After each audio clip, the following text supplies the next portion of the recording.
नमस्कार मेरे प्यारे विद्यार्थियों, और आप हैं मेडल स्कॉलर चैनल पर देख रहे हैं हिंदी भाषा एवं साहित्य का इतिहास। ये एक ऐसी सीरीज है जिसके अंतर्गत एक नैनो सेकंड में उत्तर देंगे और प्रश्नों का करेंगे धुआं। आज हम पढ़ेंगे आधुनिक काल का उदय एवं भारतेंदु युग। इसके अंतर्गत हम देखेंगे आधुनिक काल के उदय की परिस्थितियाँ, आधुनिक काल का विभाजन, जिसमें भारतेंदु युग के साथ मुख्य वस्तुनिष्ठ प्रश्नों को हल करेंगे। आरपीएससी फर्स्ट ग्रेड स्कूल व्याख्याता की तैयारी करने वाले विद्यार्थियों के लिए ये एक रामबाण सीरीज है। आप सभी विद्यार्थी ट्रिक के साथ कैसे पढ़ना है, किस तरह रचनाओं को याद करना है, और स्पेशली इग्नू स्टूडेंट जो एमए प्रीवियस ईयर की तैयारी कर रही हैं, पेपर यहीं से आएगा। तो आप विश्वास रखिए विद्यार्थियों, अपनी तैयारी को तेज़ी के साथ धार देने के लिए इसी चैनल को सब्सक्राइब करिए और उन सभी विद्यार्थियों को भी इस चैनल से जोड़ने का प्रयास करिए जो गरीब हैं और महंगे कोचिंग संस्थानों की फीस नहीं दे सकते। मैं राकेश कुमार शर्मा, इग्नू गोल्ड मेडलिस्ट, आपको पूरी सीरीज बिल्कुल फ्री पढ़ाऊंगा। बट आपसे एक प्रॉमिस लेना चाहूँगा कि आप मेरे साथ मेहनत करने के लिए उतने ही उतारू और जुझारू होंगे जिस प्रकार मैं अपने कीमती नोट्स आपके समक्ष रख रहा हूँ। आशा करता हूँ ये सीरीज आपके लिए फ़ायदेमंद सिद्ध होगी। मेरे प्यारे विद्यार्थियों, जैसा कि आपको पता है, हम पढ़ रहे हैं हिंदी का इतिहास, और हिंदी के इतिहास में आज हम शुरू करेंगे आधुनिक काल, जिसको हम गद्य काल भी कहते हैं। आपको पता ही है, आरपीएससी ने अपनी सेकंड ग्रेड और फर्स्ट ग्रेड की वैकेंसीज निकाल दी हैं, तो इसी को ध्यान में रखते हुए मैं जल्दी से आपके सिलेबस को कंप्लीट करूँगा। आप सब, मुझे आशा है, अच्छे से अपनी पढ़ाई कर रहे होंगे और अपने लक्ष्य को प्राप्त जरूर करेंगे। 2024 का साल आपको उन्नति का साल रहे, ऐसी मैं भगवान से प्रार्थना करूंगा। तो चलिए शुरू करते हैं आज का आधुनिक काल।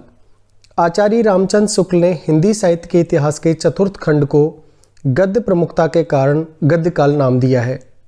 आधुनिक काल अनेक विद्वानों के नाम दिए गए हैं जो निम्न हैं। गद्य काल कहा है आचार्य रामचंद्र शुक्ल ने, मिश्र बंधुओं ने कहा है वर्तमान काल, और डॉक्टर राम कुमार वर्मा तथा गणपति चंद्रगुप्त ने कहा है आधुनिक काल। तो यहाँ से प्रश्न बनेगा कि आधुनिक काल को गद्य काल किसने कहा, तो आपको लिखना है आचार्य रामचंद्र शुक्ल। प्रश्न ऐसे भी पूछा जा सकता है कि वर्तमान काल आधुनिक काल को किसने कहा है, तो आपको लिखना है मिश्र बंधु। साथ ही आपको पूछा जा सकता है कि आधुनिक काल को, आधुनिक काल की संज्ञा किन विद्वानों के द्वारा दी गई है, तो आपको वहाँ पर मेंशन करना है डॉक्टर राम कुमार वर्मा एवं गणपति चंद्र गुप्त। इस काल को आधुनिक काल कहना सर्वथा उपयुक्त होगा, क्योंकि इसमें गद्य और पद्य दोनों प्रवृत्तियों का समावेश तो हो ही जाता है। साथ ही इस नाम से पुरानी परंपरा से हटकर कुछ नयापन और आधुनिक काव्य की झलक भी मिल जाती है, क्योंकि इस काल के साहित्य को दरबारी परिवेश से बाहर निकलकर जनजीवन के निकट ला दिया है। गद्य की अनेक विधाओं का जन्म इस काल में हुआ है। इस तरह अब हम शुरू करते हैं आधुनिक काल की साहित्यिक पृष्ठभूमियाँ। देखिए विद्यार्थियों, जब तक आप किसी भी काल की साहित्यिक पृष्ठभूमि को अगर आप डिटेल में नहीं पढ़ेंगे तो आप रटने वाले तोते की तरह होंगे। यानी आपने वन वर्ड आंसर्स तो रटे होंगे, लेकिन एग्जाम के अंदर अगर आरपीएससी ने जरा भी क्वेश्चन को घुमा दिया तो फिर आप आंसर देने के काबिल नहीं रहेंगे। इसलिए मेरी प्रार्थना है आप डिटेल में पढ़िए, जो भी पढ़िए उसे अच्छी तरह से समझ कर पढ़िए। हिंदी साहित्य रटने का विषय नहीं है, समझने का विषय है। तो चलिए शुरू करते हैं आधुनिक काल की साहित्यिक पृष्ठभूमियाँ। आधुनिक युगीन हिंदी साहित्य में गद्य रचना होने लगी और उसे केंद्रीय महत्व प्राप्त होने लगता है। ब्रज भाषा का स्थान खड़ी बोली ले लेती है। गद्य के साथ कविता, निबंध, कहानी, उपन्यास आदि विधाएं भी जन्म लेती हैं। प्रत्येक युग के साहित्य का संबंध उस युग की परिस्थितियों से गहरा होता है। आधुनिक काल के साहित्य के अंदर जो परिवर्तन हुए उनके लिए उस काल की पृष्ठभूमियाँ जिम्मेदार हैं, जिन्हें हम निम्न प्रकार दर्शा सकते हैं। नंबर 1 पर आता है प्रेस की स्थापना। आधुनिक काल में जो सबसे बड़ा परिवर्तन था वो प्रेस की स्थापना से शुरू होता है। सेकंड है नए उद्योगों की स्थापना। इसमें तीसरा बिंदु आता है आधुनिक शिक्षा और बौद्धिक वर्ग। चौथे बिंदु के अंदर हम अध्ययन करेंगे ब्रिटिश राज्य सत्ता से असंतोष। पांचवा बिंदु जो हम देखेंगे वो होगा हिंदी गद्य का उदय। फिर आएगा समाज सुधार और स्त्री स्वतंत्रता। उसके बाद हम देखेंगे देशभक्ति और राष्ट्रवाद का विकास, तथा अंत में हम पृष्ठभूमियों के अंदर पढ़ेंगे पुनरुत्थानवाद एवं नव जागरणवाद। तो चलिए शुरू करते हैं। पहला बिंदु आधुनिक काल की साहित्यिक पृष्ठभूमियों में आता है प्रेस की स्थापना। जो क्षेत्र अंग्रेजी शासन के अधीन आ गए थे वहाँ ऐसे परिवर्तन होने लगे थे जो नए युग एवं आधुनिक भारत के निर्माण के सूचक बने। पुराने साहित्यकारों की रचनाओं को उतना प्रचार प्रसार नहीं मिल पाया था, परंतु प्रेस के आ जाने के बाद पुस्तकों और रचनाओं का प्रसार आसान बन गया। अब विद्यार्थी यहाँ समझिए, देखिए, जब प्रेस नहीं था तो आप हैंड रिटन साहित्य लिखते थे, उसका उतना प्रचार नहीं हो पाता था, या जिस क्षेत्र में जहाँ पर रचा गया वहीं तक सीमित होकर रह गया। लेकिन प्रेस के आने के बाद प्रचार प्रसार तेज़ी से बढ़ा, पुस्तकें छपने लगी, तो इससे क्या हुआ, साहित्य की उपयोगिता भी बढ़ गई। समाचार पत्र, उपन्यास, निबंध, कहानियाँ अब प्रेस के लिए लिखी जाने लगी। अब साहित्य किसी राजा की कृपा पर निर्भर ना होकर आज़ाद पंछी की तरह नए आयाम स्थापित करने लगा। यानी आपको समझना होगा, जब प्रेस आ गया तो अब साहित्य में क्या होने लगा कि वो आज़ाद पंछी की तरह उड़ने लगा। यानी अब कहानियाँ भी लिखी जाने लगी, उपन्यास भी लिखे जाने लगे और समाचार पत्रों में ये प्रकाशित भी होने लगे।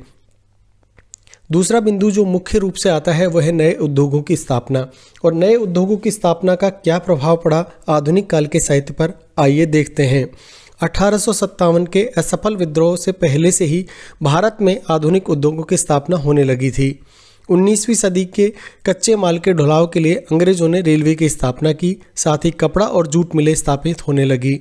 इस तरह ब्रिटिश शासन काल में स्थापित आधुनिक उद्योगों और आवागमन के साधनों के कारण नए वर्गों का जन्म हुआ, जैसे मजदूरों का वर्ग, खेतीहर मजदूर वर्ग, काश्तकार वर्ग, वणिक वर्ग और क्रय विक्रय का महत्वपूर्ण कार्य जो करते थे। वणिक वर्ग यानी जो व्यापार करते थे। इस वर्ग ने अपने अधिकारों के प्रति जागरूकता पैदा हुई, जिससे राष्ट्रीय आंदोलनों का जन्म हुआ और यही कारण है कि गद्य विधाओं की रचना तेजी से होने लगी। अतः इस काल के साहित्य को राष्ट्रीय भावनाओं को व्यक्त करने वाला साहित्य कहा जा सकता है। मेरे प्यारे विद्यार्थियों, आप इसको इस तरह से समझ सकते हैं कि जब नए उद्योगों की स्थापना हुई तो साहित्य भी अपने आप को बदलने लगा, क्योंकि एक नए वर्ग का उदय हो रहा था जो कहानियों का विषय बन रहा था। जैसे मजदूर वर्ग हो गया, खेतीहर हो गया, काश्तकार हो गया, तो उपन्यास और कहानियों में उनकी प्रमुखता से उनका वर्णन देखने को हमको मिलता है। अब तीसरे बिंदु की चर्चा करते हैं जो आधुनिक काल के साहित्य की पृष्ठभूमि का जन्मदाता कहला सकता है, आधुनिक शिक्षा और बौद्धिक वर्ग। आधुनिक काल के इस युग में आधुनिक शिक्षा का प्रसार हुआ, जिसने राष्ट्रवादी और सुधारवादी आंदोलनों पर गहरा असर डाला।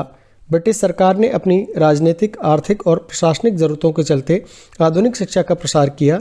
इस आधुनिक शिक्षा ने उस बुद्धिवादी और बुद्धिजीवी वर्ग को पैदा किया जिसने राष्ट्रीय और समाज सुधार आंदोलन में न सिर्फ महत्वपूर्ण भूमिका निभाई बल्कि उसका नेतृत्व भी किया। अब आगे देखते हैं।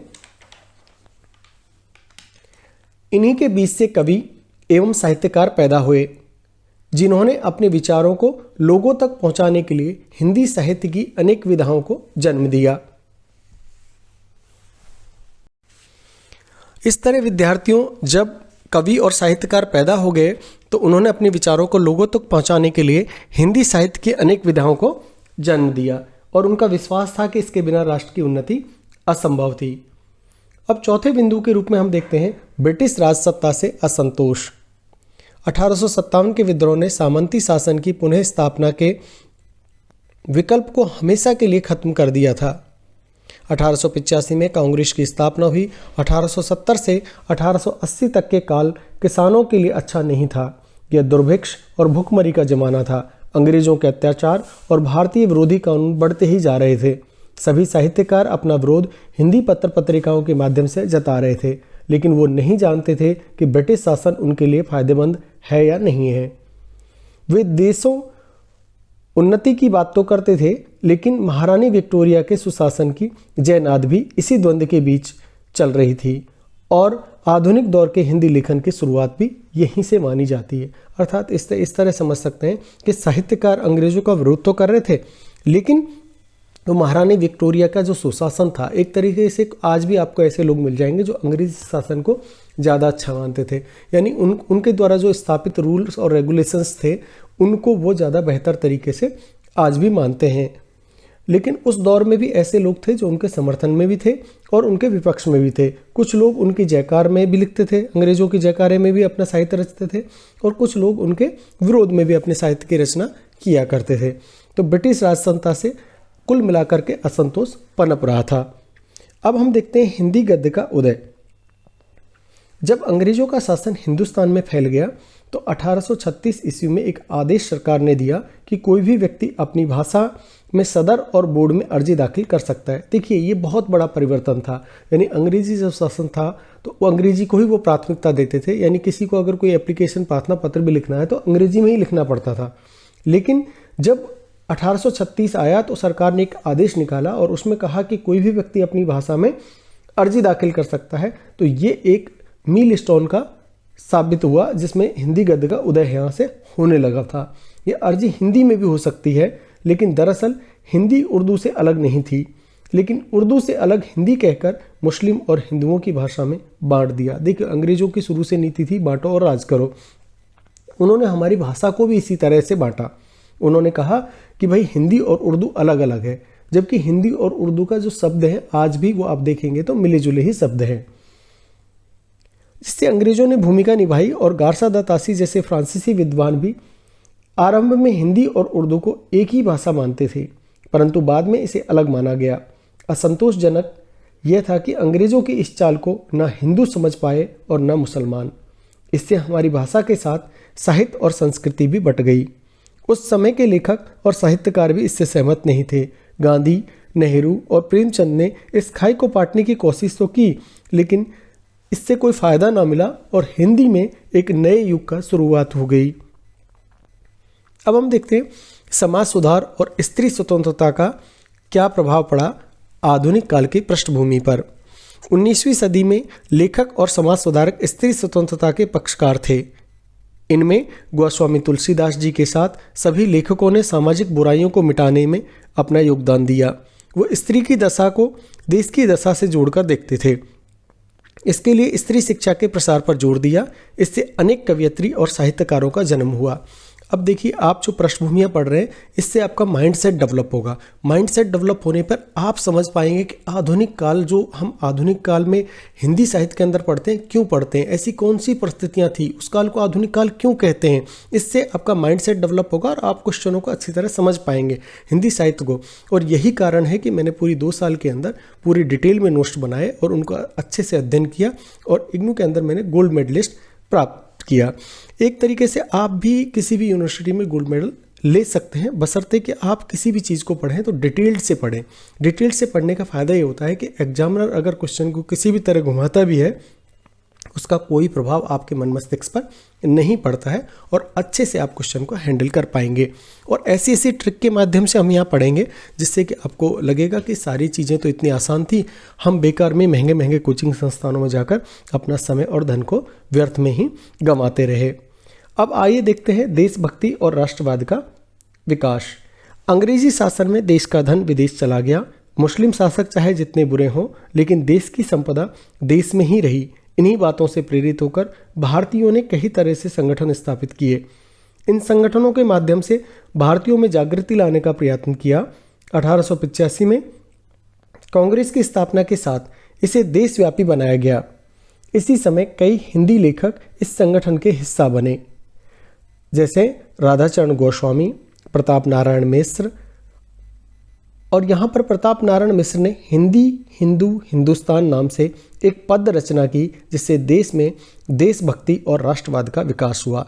अब देखिए, यहाँ पर आपके लिए 1-लाइनर क्वेश्चन बनेगा। वो क्वेश्चन होगा कि हिंदी हिंदू हिंदुस्तान नाम से पद रचना कौन से विद्वान की है, तो आपको लिखना है प्रताप नारायण मिश्र। अब हम पढ़ते हैं पुनरुत्थानवाद तथा नवजागरण। पुनरुत्थानवाद का अर्थ है किसी भी समाज में पतन होने के बाद फिर से उठ खड़े होने की क्रिया को पुनरुत्थानवाद कहते हैं। तो आप यहाँ पे जब भी ये वर्ड पढ़ते होंगे अक्सर आपको समझ में नहीं आता होगा पुनरुत्थानवाद क्या है। तो जब भी कोई ऐसा दौर आता है जब आपका पूरा पतन हो गया और पतन के बाद फिर से आपका सभ्यता, संस्कृति, आपका साहित्य फिर से उठ खड़े होने की जब कोशिश करता है, तो वो काल होता है पुनरुत्थानवाद। आधुनिक शिक्षा के प्रसार ने भारतीय बुद्धिजीवियों में जो प्रतिक्रिया हुई उससे उन्हें अपने देश के पतन का कारण और उपाय समझ में आ गया। अतीत की गौरवशाली परंपरा इन साहित्यकारों के लिए एक बड़ी बौद्धिक सहारा बनी। इनमें उनका आत्मबल बढ़ा और इस पतन के लिए मुस्लिम शासकों को जिम्मेदार माना। इस तरह पुनरुत्थानवाद का जन्म हुआ, जिसने एक ऐसा वर्ग पैदा किया जो ये मानता था कि यदि हम अतीत को वापस पा लेते हैं तो हम अपने गौरव को भी वापस पा सकते हैं। इस पुनरुत्थानवादी सोच का नेतृत्व आर्य समाज जैसे संगठन कर रहे थे। ठीक ऐसे ही अतीतवादी इस्लामी गौरव को हम मुस्लिम पुनरुत्थानवाद में देख सकते हैं। यानी देखिए, हर एक का अपना समय काल होता है। जैसे मुस्लिमों का पुनरुत्थान आपने देखा, मुस्लिम शासकों के दौर को भी हम देखते हैं, उसी तरह हमारे हिंदी साहित्य के पुनरुत्थानवाद को भी हम इसी के अंतर्गत आधुनिक काल के अंदर पढ़ेंगे। आइए आगे देखते हैं। तो विद्यार्थियों, हम पढ़ रहे थे हिंदू पुनरुत्थानवाद, और हिंदू पुनरुत्थानवाद के इस नव जागरण में मुसलमान एवं ईसाइयों के लिए कोई जगह नहीं थी। साथ ही इसमें पिछड़ों को भी शामिल नहीं किया गया था। यही कारण है कि इसका विरोध भी हुआ और सभी ने नव जागरण के रूप में ऐसे समाज की कल्पना की जहां सभी जाति और धर्म के लोग मिलजुल कर रह सकें, और यही नव जागरणवाद आधुनिक काल का सही प्रतिनिधित्व भी करता है। हिंदी साहित्य का आधुनिक काल पुनरुत्थान, नवजागरण और आधुनिकता के इस द्वंद्व से उपजा है। इसे इस तरह समझ सकते हैं मेरे प्यारे विद्यार्थियों कि हिंदी साहित्य में जब हिंदू पुनरुत्थानवाद का जब विकास हो रहा था तो सभी ने इसको एक तरीके से नकारा, क्योंकि ये एक वर्ग विशेष का ही प्रतिनिधित्व कर रहा था। तो इसी को आगे चल करके नवजागरणवाद की संज्ञा दी गई, और नवजागरणवाद में ये कहा गया कि यहाँ पर सभी जाति, सभी धर्म के लोग मिलजुल कर रहे हैं, और ऐसा प्रतिनिधित्व भी इस काल को सही रूप से परिभाषित भी करता है। अब हम देखेंगे आधुनिक काल का विकास कैसे हुआ।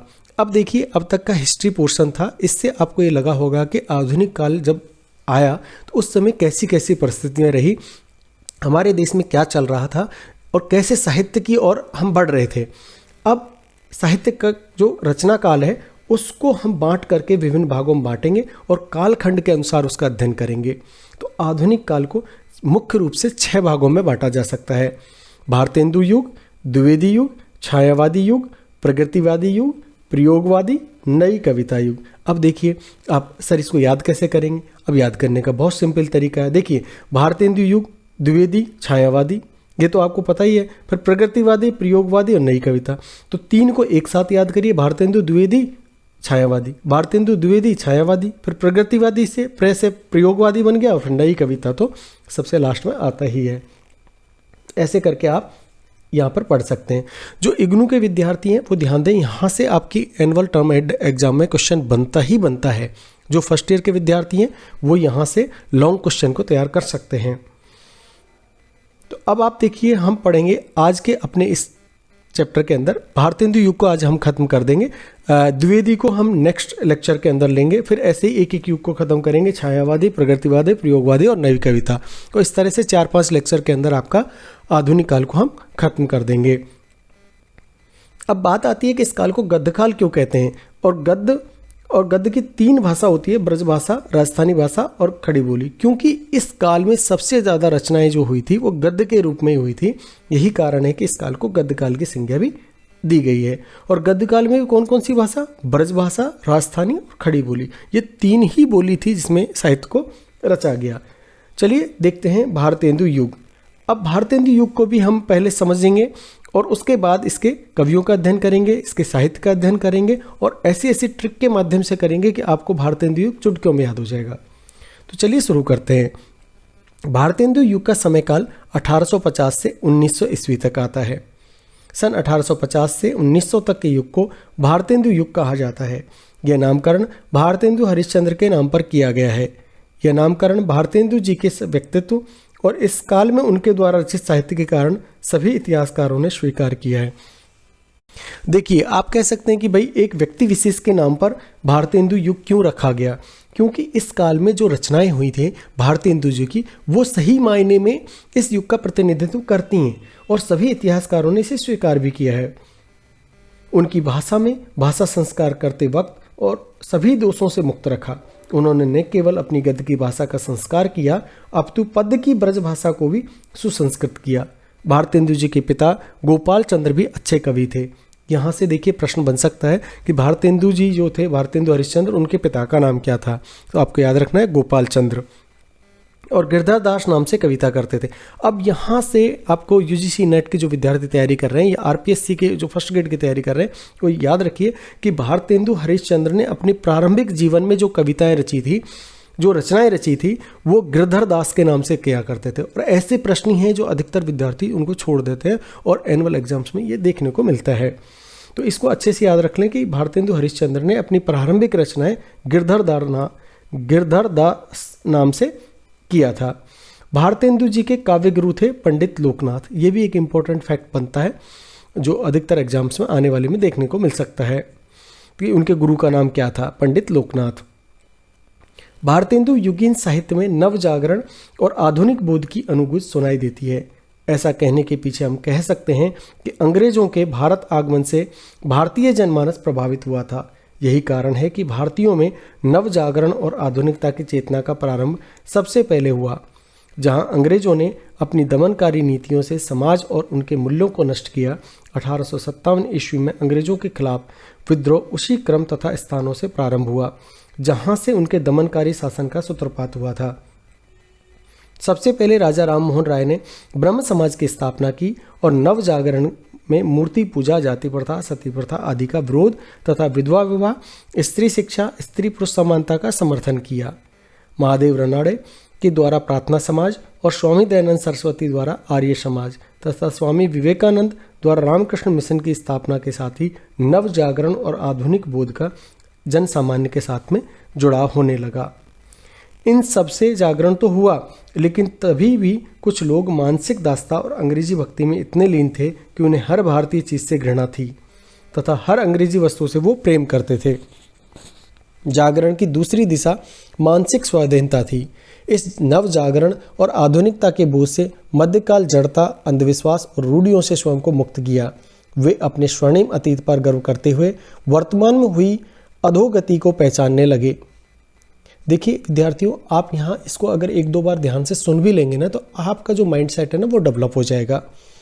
इससे फायदा यह हुआ कि विश्वास की अपेक्षा बुद्धि को महत्व मिलने लगा। इससे राष्ट्रीयता की भावना जागृत हुई और इसी राष्ट्रीयता की भावना से अखिल भारतीय एकता का बोध हुआ। तभी भारतेंदु जी ने कहा कि हिंदुओं को आपस में प्रेम बढ़ाओ, आपसी सहयोग करो, आपका रुपया अपने देश में रहना चाहिए, ऐसा कार्य करो। इस प्रकार इस नव जागरण और आधुनिकता के बोध की अनुगूंज हमें भारतीय युगीन साहित्य में बराबर सुनाई पड़ती है। आइए आगे देखते हैं। विद्यार्थियों, भारतेंदु युग की हमने व्याख्या देख करके अब हम पढ़ेंगे भारतेंदु युगीन कविता या भारतेंदु युगीन काव्य की प्रवृत्तियाँ। देखिए, जो विद्यार्थी एमए की तैयारी कर रहे हैं उनके यहाँ पर यह टिप्पणी के रूप में आ सकता है कि भारतेंदु युगीन कविता पर टिप्पणी कीजिए, या आरपीएससी के जो विद्यार्थी हैं जहाँ पर वन लाइनर क्वेश्चंस बनते चलेंगे वो मैं आपको बताता चलूँगा। तो चलिए शुरू करते हैं। भारतेंदु युगीन काव्य की प्रवृत्तियाँ। भारतेंदु युग को संक्रमण काल माना जाता है, अर्थात इस युग में पुराना पिछड़ रहा है, यानी रीतिकाल तो खत्म हो रहा था और आधुनिक युग की शुरुआत हो रही थी और नया काल आने की ओर बढ़ रहा था, अर्थात इस युग को आधुनिकता का प्रवेश द्वार कह सकते हैं। इंपॉर्टेंट फैक्ट बनेगा, जो आरपीएससी के विद्यार्थी हैं प्लीज़ नोट कर लें कि आधुनिकता का प्रवेश द्वार किस काल को कहा जाता है। आने वाले एग्जाम्स में आपको ये कहीं ना कहीं देखने को मिलेगा। आधुनिकता का प्रवेश द्वार आधुनिक काल को कहा जाता है। इसके साहित्य में परंपरा, आधुनिक काल में भी आप ध्यान रखिए भारतेंदु युगीन को, अगर वहाँ पे आधुनिक काल दे रखा है तो आधुनिकता का प्रवेश द्वार कहेंगे, नहीं तो वहाँ पर अगर आपको दे रखा है कि भारतेंदु युग तो आपको भारतेंदु युग, कहीं वहाँ दे रखा होगा भारतेंदु युग, द्विवेदी युग, तो आपको भारतेंदु युग का ही सेलेक्ट करना है। आधुनिकता का प्रवेश द्वार भारतेंदु युग, जिसके साहित्य में परंपरा और आधुनिकता का समन्वय हो रहा है, अर्थात दोनों धाराएं परस्पर मिलती दिखाई देती हैं। ऐसा हम निम्न साहित्य और काव्य की प्रवृत्तियों की वजह से कह सकते हैं। यानी इस काल में जो साहित्य रचा गया उसके आधार पर हम कह सकते हैं कि ये आधुनिकता का प्रवेश द्वार था। कौन कौन से थे वो? राष्ट्रीयता की भावना थी, समाज की दुर्दशा का इसमें चित्रण हुआ, इसमें श्रृंगारिकता देखने को मिलती है, प्रकृति चित्रण देखने को मिलता है, हास्य व्यंग की प्रधानता देखने को मिलती है, समस्या पूर्ति ब्रज भाषा का प्रयोग होता है और साथ ही भक्ति भावना भी चरितार्थ होती है। अब देखिए एक एक बिंदु को हम करके देखेंगे, इससे आपका भारतेंदु युग को समझने में आसानी होगी। जब हम इसके कवि और साहित्य को पढ़ेंगे तो आप इनकी विशेषताओं को पढ़ लेने के बाद आसानी से उन प्रश्नों को हल कर पाएंगे। तो भारतेंदु युग की पहली विशेषता थी, जो वहाँ साहित्य रचा गया, उसकी पहली विशेषता आती है राष्ट्रीयता की भावना। रीतिकाल के दौरान शासकों के अत्याचारों से पीड़ित भारतीय जनमानस में राष्ट्रीयता की भावना का संचार करने का प्रयास भारतेंदु युगीन कवियों ने किया। राधा चरण गोस्वामी की कविता हमारो उत्तम भारत देश, राधा कृष्ण दास की कविता बारह मासा इसी भावना से प्रेरित हैं। देखिए यहाँ पर वन लाइनर बनेगा। राधा चरण गोस्वामी की जो कविता है हमारो उत्तम भारत देश, ये इस तरह से आएगा, हमारो उत्तम भारत देश इसके द्वारा रचित है। की रचना आपको लिखना है राधा चरण हो रही थी गोस्वामी। अंधेर नगरी भारतेंदु जी की उदाहरण दिया जा सकता है। अंग्रेजों द्वारा किए जा रहे शोषण का चित्र दर्शाती है। सारा भीतर भीतर सब रस चूरो, जो हंसी अंधेर नगरी नामक नाटक है जिसको हम आगे पढ़ेंगे, उसमें देखिए इस तरह कहता है कि आती है तो चूरण साहब जो खाता, मतलब अंग्रेजों पर एक चूरण को खाएगा, वो अपने प्रचार में कहता है, वो सारे हिंद को हजम कर जाएगा। अद्भुत समन्वय प्रस्तुत करती हैं। भारतेंदु जी भी इसी को चरितार्थ करते हैं। अंग्रेज कुशल प्रशासन चला रहे थे, लेकिन भारत का आर्थिक शोषण भी कर रहे थे। उसका उदाहरण निम्न पंक्तियों में मिलता है। भारतेंदु काल के कवि समस्या पूर्ति के नाम से साज सजे सब भारी, कोई एक धन विदेश चली जात दिया जाता था और कवि कल्पना करते हुए समस्या का समाधान काव्य के माध्यम से समाज की दुर्दशा का चित्र, यानी समस्या पूर्ति में रीति काल के कवियों ने थी कि समाज की और अपनी आंखें बंद कर ली थी, किंतु भारतेंदु युगीन कवियों ने सामाजिक जीवन का यथातथ्य कविता के माध्यम से उसका समाधान आर्य समाज और ब्रह्म समाज जैसे सांस्कृतिक आंदोलनों के प्रभाव से प्रतिभा को परखने में और उनकी नवीन सामाजिक चेतना का उदय हुआ समझी जाती थी। विधवा विवाह, नारी शिक्षा, अस्पृश्यता के निवारण करने वाली कविताओं ने बढ़ चढ़कर जनता को जागृत किया। बाल समस्या पूर्ति के माध्यम से जन सामान्य की समस्याओं को उठाया जाता था तथा उन्हें अपने जीवन में खुशी मिले, विपत्ति बाल विद्वन की गई। वस्तुतः वो अपनी जनता को नेक्स्ट बिंदु आता है ब्रज भाषा, सामाजिक बुराइयों को दूर करने का भारतेंदु युग के अधिकांश कवियों ने ब्रज भाषा में ही काव्य की रचना की। इसके बाद आता है यद्यपि खड़ी बोली का प्रयोग भारतेंदु युगीन साहित्य की प्रवृत्तियों में इनकी भाषा के श्रृंगारिकता में स्वाभाविकता थी, प्रकृति चित्र उन्होंने कविता को श्रृंगारिकता के अंदर भारतेंदु युग के कवियों ने श्रृंगार की मर्यादित ब्रज भाषा का उपयोग करने से क्या रीति काल की तरह नक्सिक वर्णन नहीं मिलता। भारतेंदु जी की रचनाओं से अधिक प्रेम सरोवर, प्रेम तरंग, प्रेम फुलवारी, यह ध्यान रखिएगा। भारतेंदु जी की रचनाओं में अधिकतर प्रेम शब्द मिलता है। भावना श्रृंगार भावना भारतेंदु जी को सुंदर भावना पैतृक विरासत में मिली। कवियों ने वियोग श्रृंगार का भी सुंदर वर्णन सर्वस्व और यानी श्रृंगार के वर्णन के साथ साथ वियोग को भी उन्होंने रचनाएं कौन दी है, भक्ति सर्वस्व और कार्तिक स्नान। अब देखते हैं प्रकृति चित्रण का काव्य सर्वस्व और कार्तिक स्नान। भारतेंदु युगीन कवियों ने प्रकृति प्रेम का स्वच्छंद रूप से मार्ग भक्ति थे। एक और तो वसंत भारतेंदु जी के आदि ऋतुओं का मनोहारी चित्रण का अनुसरण करते थे। दूसरी ओर गंगा यमुना बल्लभ सुंदर वर्णन किया है।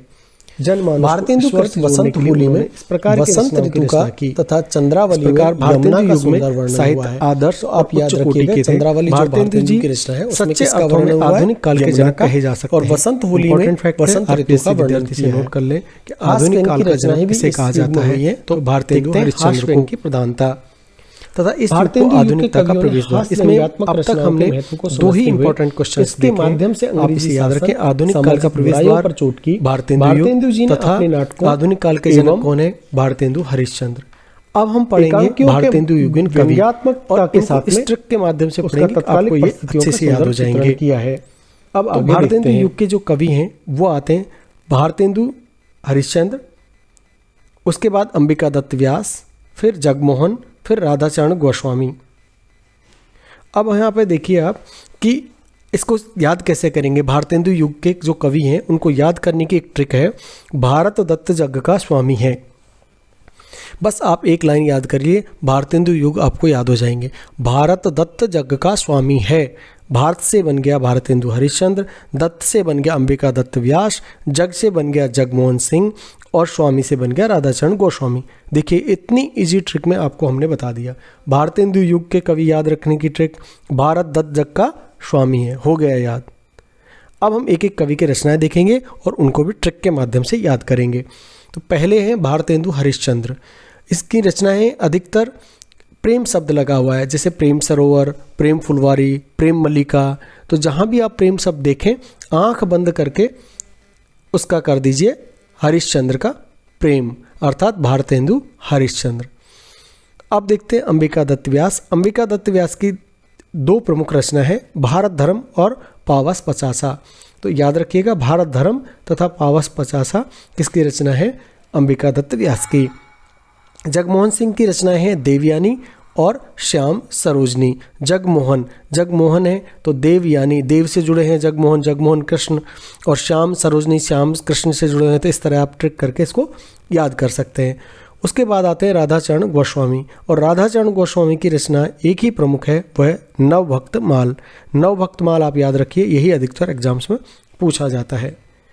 अब हम पढ़ेंगे भारतेंदु युगीन नाटक, यानी ये टिप्पणी के रूप में जो इग्नू के विद्यार्थी हैं वो याद रखें, टिप्पणी के रूप में आ सकता है, या राजस्थान यूनिवर्सिटी से जो एमए कर रहे हैं वो भी इसको देख सकते हैं। तो आचार्य रामचंद्र शुक्ल ने कहा कि आधुनिक काल में गद्य का आविर्भाव सबसे प्रधान साहित्यिक घटना है। भारतेंदु से पूर्व नाटक के नाम से मिलने वाली रचनाएं एक तो बहुत कम हैं, दूसरे सच्चे अर्थों में वो नाटक हैं ही नहीं। इस काल से पहले नाटक रचना के अनुकूल परिस्थितियां भी नहीं थी। हिंदी का जो प्रथम नाटक है, जो आपको पता ही है, नहुष है। आइए आगे देखते हैं।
तो इस तरह विद्यार्थियों जो हास्य व्यंग की रचनाएं भी इस काल में हो रही थी।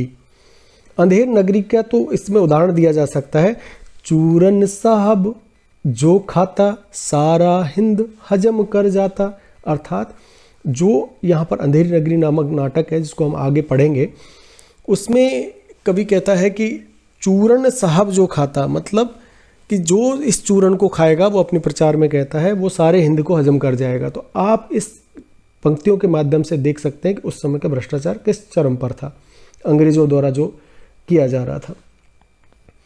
अब बिंदु आता है समस्या पूर्ति। भारतेंदु काल के कवि समस्या पूर्ति के नाम से भी काव्य रचना किया करते थे। कोई एक पंक्ति या पद्यांश समस्या के रूप में दिया जाता था और कविजन कल्पना करते हुए उस समस्या का समाधान काव्य के माध्यम से ही दिया करते थे। यानी समस्या पूर्ति में किस तरह के काव्य की रचना थी कि एक कोई समस्या ले ली, यानी विधवा विवाह ले लिया या समाज की किसी भी समस्या से जुड़ा कोई मुद्दा ले लिया और अपनी ही कविता के माध्यम से उसका समाधान भी प्रस्तुत कर दिया। समस्या पूर्ति की यह परंपरा कवियों की प्रतिभा को परखने और उनकी रचना कौशल की था पाने की कसौटी समझी जाती थी।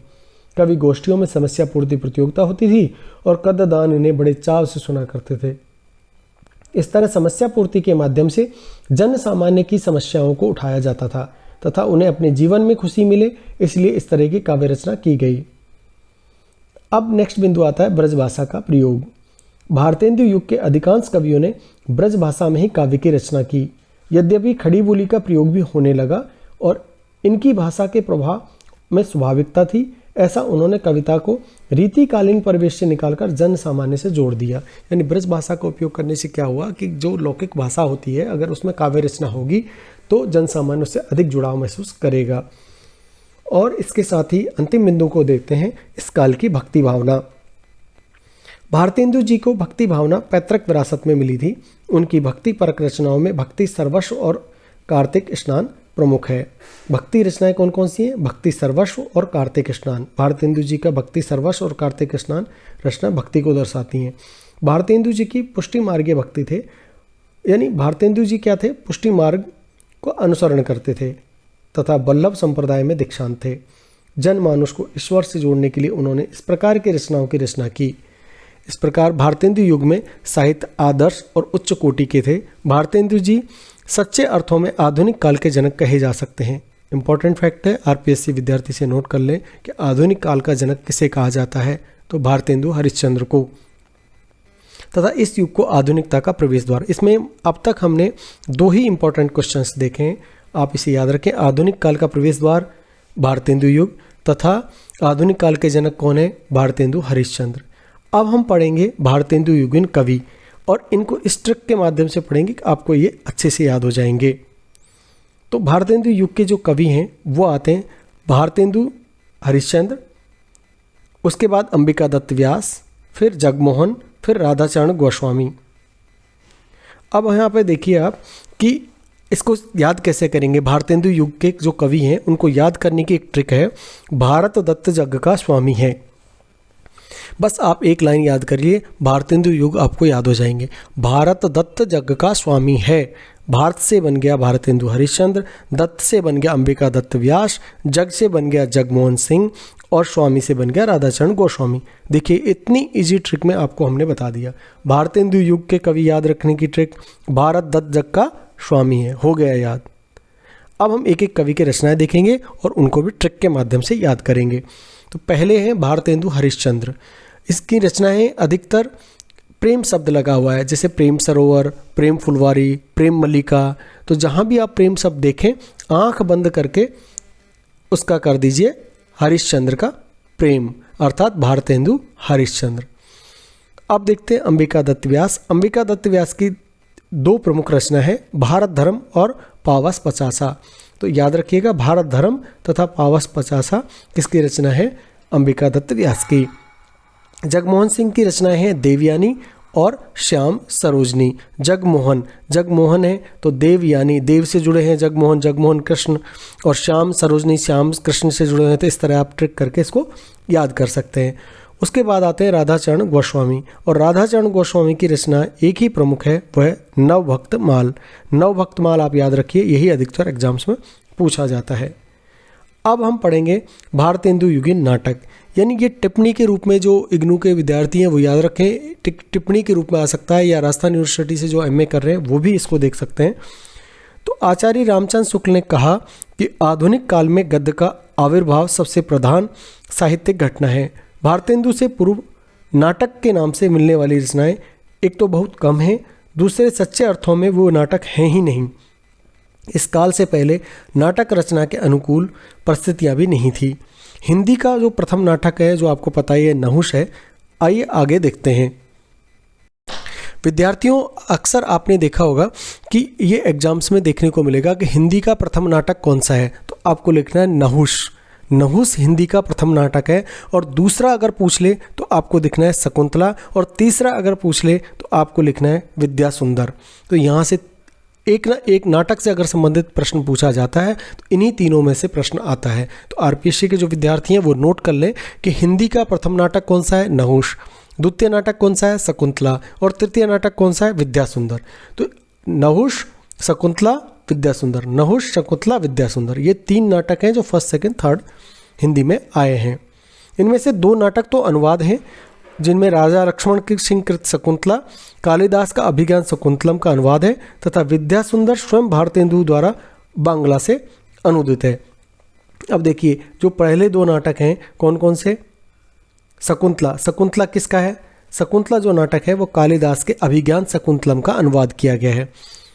और विद्या सुंदर जो नाटक है, दूसरा और तीसरा, वो स्वयं भारतेंदु के द्वारा बांग्ला से अनुदित किया गया है। तो यानी शकुंतला और विद्या सुंदर अनुदित नाटक हुआ, तथा नहुष नाटक है जो सही मायनों में प्रथम नाटक है और जो अनुदित नहीं है। भारतेंदु ने अपने नाटकों के लिए भारतीय एवं पाश्चात्य नाट्य शैलियों की उपयुक्तता को लेकर एक नई नाट्य शैली का निर्माण किया। उन्होंने अपने नाटक रंगमंच के लिए लिखे थे, इसलिए अंधेर नगरी जैसे नाटक आज भी सफलतापूर्वक मंचित होते हैं। अंधेर नगरी के अंत में महंत द्वारा कही गई इन पंक्तियों से तीखा कटाक्ष जो अंग्रेजी शासन पर और क्या हो सकता है। जहाँ न धर्म न बुद्धि नहीं, नीत न सुजान समाज, ते ऐसे ही आप हूँ न से जैसे चौपट राज। यानी इतनी सटीक वाणी से उन्होंने उस समय के जो भाव भंगिमाओं पर कटाक्ष किया था कि पढ़ने से ऐसा लगता है कि पूरा चित्र आंखों के सामने से गुजर जाता है। भारतेंदु युग के नाटकारों में भारतेंदु के अतिरिक्त 3 नाटककार विशेष रूप से उल्लेखनीय हैं, जिनमें प्रथम आते हैं लाला श्रीनिवास दास, दूसरे हैं प्रताप नारायण मिश्र और तीसरे आते हैं राधाचरण गोस्वामी। लाला श्रीनिवास दास ने प्रहलाद चरित्र, तप्ता समरण आदि नाटक तथा प्रताप नारायण मिश्र में हमीर मठ, भारत दुर्दशा, ज्वारी खुआरी इत्यादि नाटक तथा राधाचरण गोस्वामी के चंद्रावली, सुदामा जैसे ऐतिहासिक और पौराणिक नाटक लिखे। भारतेंदु युग में नाट्य रचना और नाट्य प्रदर्शन का एक आंदोलन ही उठ खड़ा हुआ था। एक साथ जितने नाटककार इस युग में नाट्य रचना में संलग्न थे, उतने हिंदी साहित्य के इतिहास में अयंत्र नहीं मिलते। इनका विश्वास था कि जनसाधारण तक अपनी बात पहुंचाने का नाटक से ज़्यादा प्रभावशाली माध्यम और हो ही नहीं सकता। यही कारण है कि नाटक का इस युग में सर्वाधिक विकास हुआ और इस काल में सभी नाटकों में समग्रता दिखाई भी पड़ती है। अब हम पढ़ते हैं भारतेंदु युगीन पत्रकारिता और साहित्य कैसा था। उसके बाद खड़ी बोली और उसके साहित्य विकास को देखेंगे और साथ ही हम महत्वपूर्ण बिंदुओं पर भी चर्चा करके आज के लेक्चर को विराम देंगे। तो चलिए शुरू करते हैं। भारतेंदु युगीन पत्रकारिता और साहित्य। भारतेंदु युगीन पत्रकारिता के विकास में पत्र पत्रिकाओं का बड़ा योगदान रहा। इस काल में होने वाली सामाजिक जागृति, चेतना एवं परिवर्तन का श्रेय भी पत्रकारिता को जाता है। इन्हीं के माध्यम से साहित्य का प्रचार प्रसार हुआ तथा यह जन सामान्य तक पहुंचा।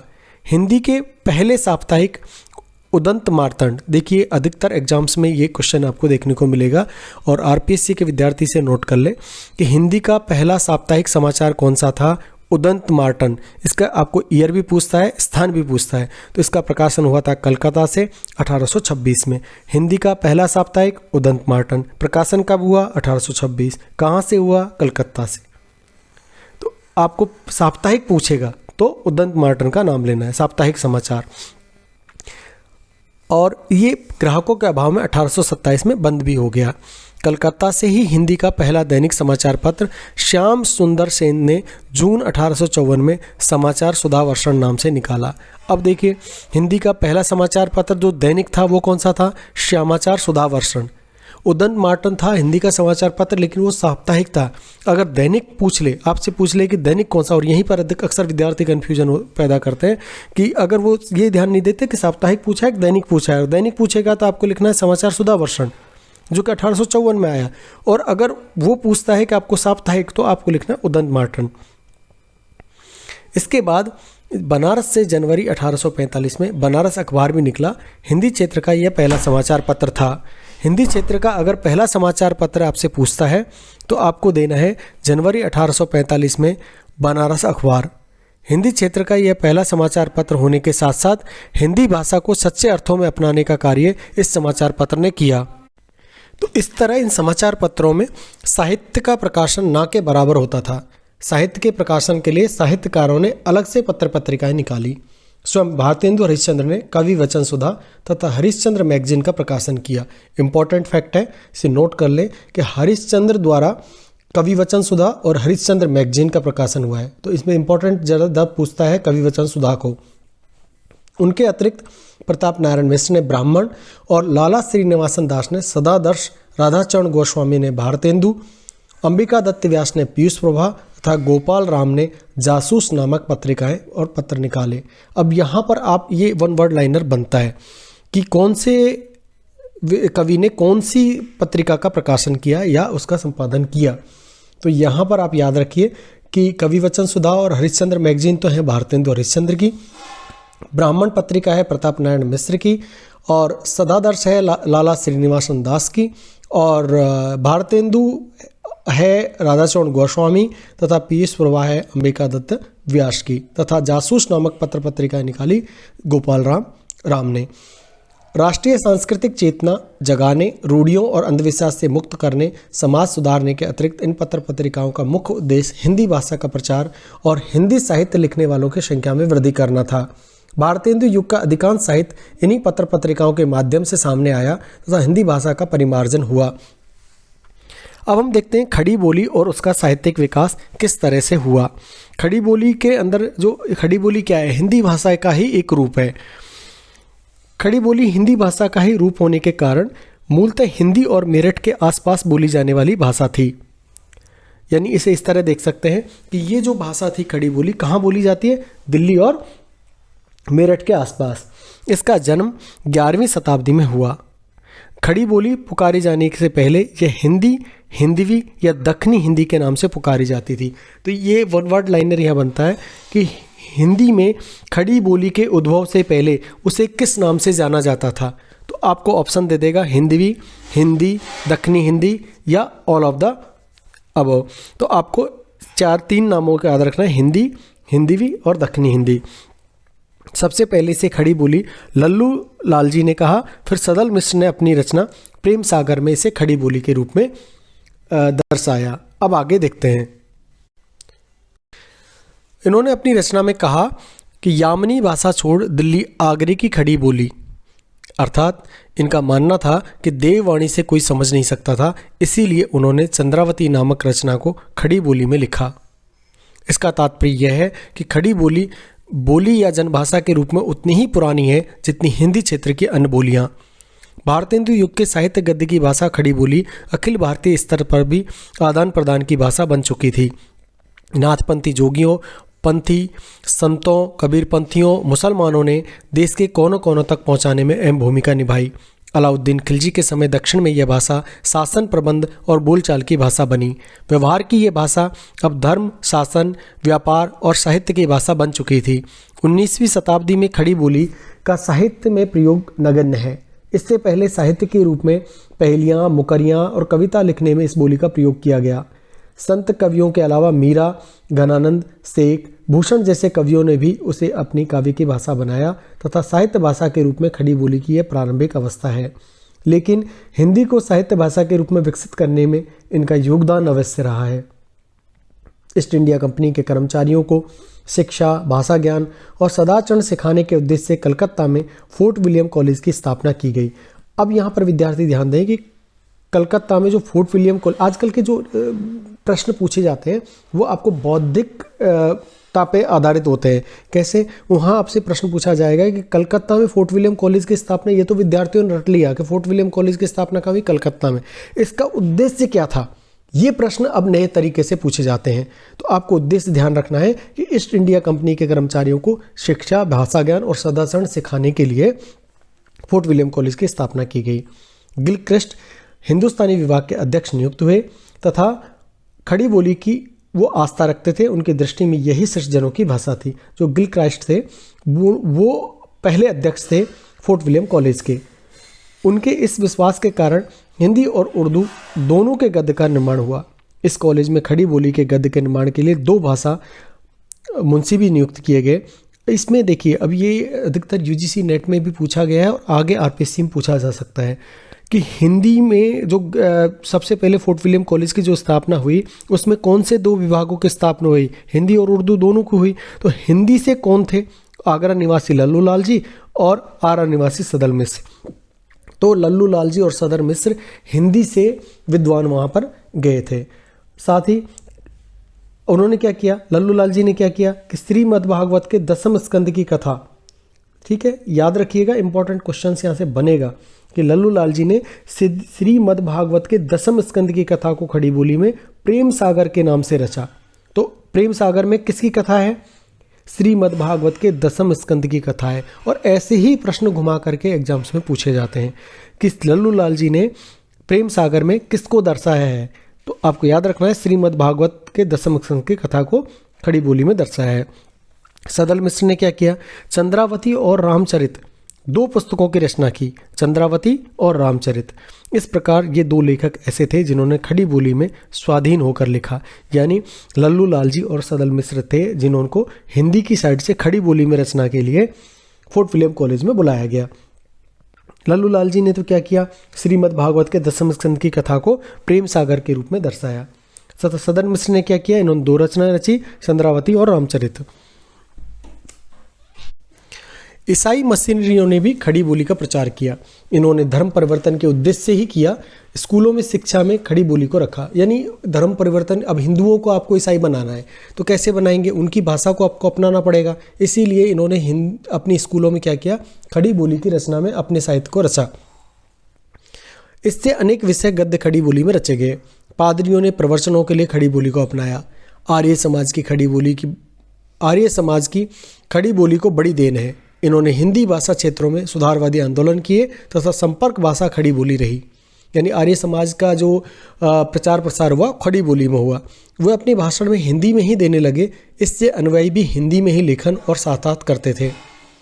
इसके बाद खड़ी बोली में अनेक गद्य रचनाएं लिखी जाने लगी जिनमें भाग्यमती तथा सत्यमृत प्रभा विशेष रूप से प्रसिद्ध हुई। अब हम देखते हैं जो भारतेंदु युग है उसके महत्वपूर्ण प्रश्न कौन से बनते हैं। पहला प्रश्न बनता है, रेनेसां नवजागरण या पुनर्जागरण शब्द का प्रयोग सर्वप्रथम किसने किया? तो आपको इसका आंसर देना है रेनेसां, जिसमें रेनेसां भी दे सकता है आपको एग्जाम में, नवजागरण लिख सकता है, पुनर्जागरण लिख सकता है। तो ये तीनों शब्दों का प्रयोग जो सर्वप्रथम किया वो किया प्रसिद्ध फ्रांसीसी इतिहासकार मिसेसेट ने किया था। ये आपको जनरल गाइडों में ये प्रश्न नहीं मिलेंगे और आने वाली आरपीएससी के एग्जाम में आपको 100% ये प्रश्न देखने को मिलेंगे। यानी रेनेसां शब्द का सबसे पहले प्रयोग किसने किया? फ्रांसीसी इतिहासकार मिसेसेट ने किया था। दूसरा प्रश्न है, महत्वपूर्ण प्रश्न है, भारतेंदु कृत विजयनी विजय वैजयंती नामक कविता मिस्र में भारतीय सेना की विजय प्राप्ति पर लिखी गई थी। यानी भारतेंदु कृत जो विजयनी विजय वैजयंती नामक कविता किस अवसर पर लिखी गई थी? भारतेंदु ने जो कविता लिखी विजयनी विजय वैजयंती, वो कब लिखी गई? मिस्र में भारतीय सेना की जब विजय हुई उसके उपलक्ष्य में ये कविता लिखी गई। तो ये प्रश्न बहुत इंपॉर्टेंट प्रश्न है, आप इसे जरूर याद रखिएगा। भारतेंदु हरिश्चंद्र ने फूलों का गुच्छा नामक कविता कौन सी भाषा में लिखी है? तो वो लिखी है खड़ी बोली। तो इस तरह से ये 3 प्रश्न जो है बहुत महत्वपूर्ण है, जिसमें मिसेसेट का आता है जो रेनेसां को दर्शाते हैं, और विजयनी विजय वैजयंती कविता मिस्र में भारतीय सेना की विजय प्राप्ति, तथा फूलों का गुच्छा कौन सी भाषा में है? वह है खड़ी बोली। तो इस तरह से आज हमने भारतेंदु युग को समाप्त किया और आगे हम देखेंगे। अब अंत में आपके लिए एक संदेश। तो देखा विद्यार्थियों किस तरह हमने एक नैनो सेकंड में उत्तर और प्रश्नों का कर दिया धुआं। अगले वीडियो का विषय होगा आधुनिक काल, जिसमें हम पढ़ेंगे द्विवेदी युग को। द्विवेदी युग और द्विवेदी युगीन प्रमुख कवि और गद्य साहित्य के साथ देखेंगे मुख्य वस्तुनिष्ठ प्रश्न। आशा करता हूँ आज का ये वीडियो आपके लिए आपके सिलेक्शन में ये मील का पत्थर साबित होगा। आप विश्वास रखिए, सिलेक्शन तो यहीं से होगा। आशा करता हूँ आप इसे सब्सक्राइब जरूर करेंगे और बेल आइकन दबाकर अगले वीडियो का नोटिफिकेशन आप तक तुरंत पहुंचे, ऐसी आशा के साथ मैं अपनी वाणी को विराम देता हूं। धन्यवाद साथियों।